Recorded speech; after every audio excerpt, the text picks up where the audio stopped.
چقدر از درآمد سالیانتون میره واسه مالیات؟ توی دبی خرید فروش ملک مالیات نداره، اما مالیات بر سود کسب و کار. اگر درآمد سالیانه شما بیش از 375,000 درهم که با درهم امروز تقریبا 7 میلیارد و 500 باشه، شما 9% باید مالیات پرداخت کنید. ولی این نرخ توی ایران 25% از سود کل سالیانه شماست، یعنی تقریبا 3 برابر دبی.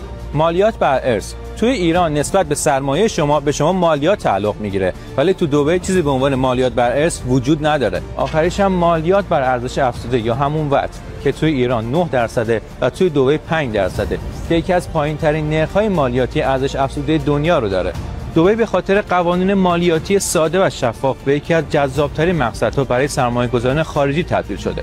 اگر شما می‌خواید از این فرصت‌های سرمایه‌گذاری استفاده بکنید، بهتره هر چه زودتر تصمیمتون رو بگیرید. دبی یعنی آزادی مالیاتی.